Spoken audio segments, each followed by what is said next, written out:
Sunday Night Production.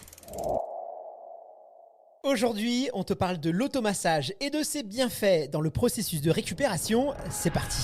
Que tu sois débutant ou expérimenté, la récupération est la base de ton entraînement. Avec Run to Progress, Hyundai te partage toutes les méthodes de récupération essentielles pour optimiser ta progression et booster ton plaisir. Soyez les bienvenus dans Run to Progress, le focus récup en partenariat avec Hyundai. Aujourd'hui, j'ai la chance d'être en compagnie de Stéphane Diagana, notre expert en running et en récupération. Salut Stéphane, comment vas-tu ? Hello Guillaume, ça va bien, merci. Stéphane, dans notre capsule du jour, on va s'intéresser au massage et plus particulièrement à l'automassage. Alors c'est vrai que quand on pense au massage, on pense tout de suite au spa ou au centre de bien-être et pas forcément à la récupération sportive. Même si c'est une pratique qui est connue de tous, finalement dans la réalité, très peu de coureurs et de coureurs amateurs la pratiquent vraiment régulièrement et surtout efficacement. Est-ce que tu penses d'ailleurs que c'est une erreur et qu'un coureur a tout à gagner en s'automassant ? Alors c'est vrai que c'est une pratique qui n'est pas encore suffisamment connue. Même en athlétisme, sur les pistes d'athlétisme, on voit aujourd'hui des athlètes qui ont des foam rolls ou des balles pour ce qu'on appelle aller chercher les trigger points, ces points réflexes qui permettent la décontraction musculaire. Donc en récupération, qui sont utilisés bien souvent, même parfois en activation. J'en vois avant des séances travailler avec le foam roll, pour assouplir le dos, mais aussi parfois pour essayer d'activer le tonus musculaire. Mais en récupération, c'est vrai que c'est intéressant parce que on n'a pas toujours un kiné sous la main, il faut le dire. Et ça, c'est le premier. Donc, on peut très vite pratiquer cet automassage très facilement chez soi ou très vite après une séance si on le souhaite. Et puis, le deuxième effet, c'est que aussi on apprend à se connaître avec l'automassage. On sait les zones, on connaît mieux les zones qu'il faut travailler, les zones de tension. Moi, par exemple, je sais que c'est le fascia lata, la bandelette de Messia, qu'on appelle aussi la bandelette de Messia, qui est très latérale sur les quadriceps. Il faut que je les relâche parce qu'après, ça pose des problèmes plus bas aussi. Donc, on apprend à connaître ces petits points à traiter. Au niveau du mollet aussi, j'ai quelques petits points à traiter avec le rouleau, parfois le foam roll ou avec d'autres choses. Donc, c'est plutôt intéressant pour ces deux raisons-là. Facilité de mise en œuvre et puis, je dirais, ça invite à chacun à bien savoir ces petites zones d'engorgement liées à l'entraînement. Et justement, comment est-ce qu'on doit l'intégrer à nos entraînements ? Est-ce que c'est plutôt en amont ? Est-ce que c'est plutôt après ? Est-ce que ça peut nous éviter, par exemple, d'avoir des courbatures, ce genre de choses ? Selon toi, c'est le vrai rôle de l'automassage, on le trouve où ? L'intérêt de l'automassage, le plus souvent, en tout cas, il est comme le massage après. En récupération, avant on peut faire des étirements dynamiques avec un kiné, mais c'est rare qu'on ait besoin de massage. On ne cherche pas à détendre le muscle, on cherche au contraire à mobiliser le tonus musculaire. Donc on est plutôt sur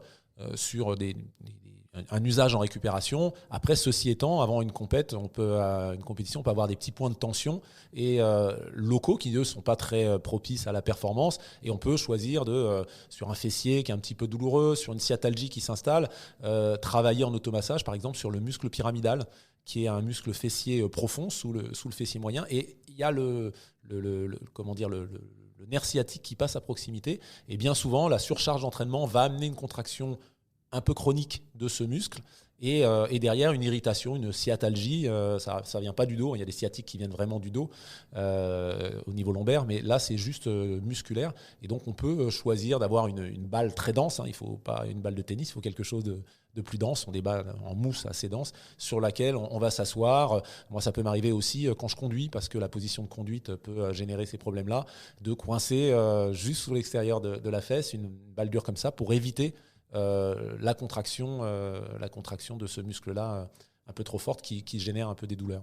Justement, est-ce qu'il y a des conseils, des règles à respecter quand on pratique l'automassage ?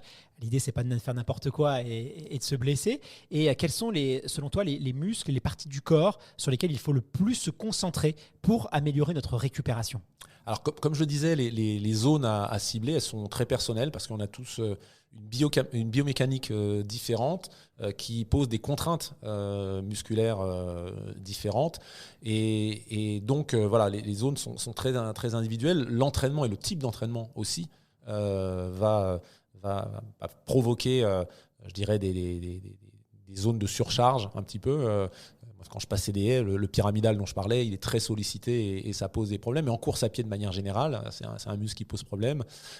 Tout ce qui est, je disais, bandelette de Messia, fascia lata au niveau latéral. Mais le mieux, c'est peut-être d'abord d'aller faire un petit point avec son kiné, si on a un kiné, de faire une séance de massage, de voir avec lui en complément ou en remplacement, il ne sera pas content, mais voilà, avec lui les zones à cibler pour pouvoir... en déplacement notamment, quand on n'a pas de kiné avec soi, et en déplacement, pouvoir mieux gérer la récupération par l'automassage. Tu parlais tout à l'heure de foam roll, de balles. Est-ce qu'il y a justement des accessoires qui sont utiles pour s'automasser, où on a juste besoin de nos mains? Il y a aussi les huiles, notamment l'armica. De quoi on a besoin concrètement si on veut s'automasser? Quel équipement tu nous recommandes d'avoir? Alors, on peut faire des automassages, effectivement, comme je le disais, avec des appareils que l'on voit, essentiellement ces balles. Il y a d'autres choses encore pour la voûte plantaire plus spécifiques, mais ces balles et ces rouleaux dont je parlais. Après, on peut se masser manuellement aussi, pour les zones que l'on peut atteindre. Donc avec des huiles qui sont nombreuses et variées sur le marché. Voilà, après c'est à peu près tout. C'est ça qui rend justement accessible l'automassage. C'est pas un gros budget, on peut le pratiquer assez régulièrement et cette pratique régulière peut être un vrai plus quand on s'entraîne beaucoup. Merci infiniment Stéphane pour tous tes précieux conseils. On se retrouve dès vendredi prochain pour un nouvel épisode de Run to Progress autour de l'hydratation. À vendredi prochain.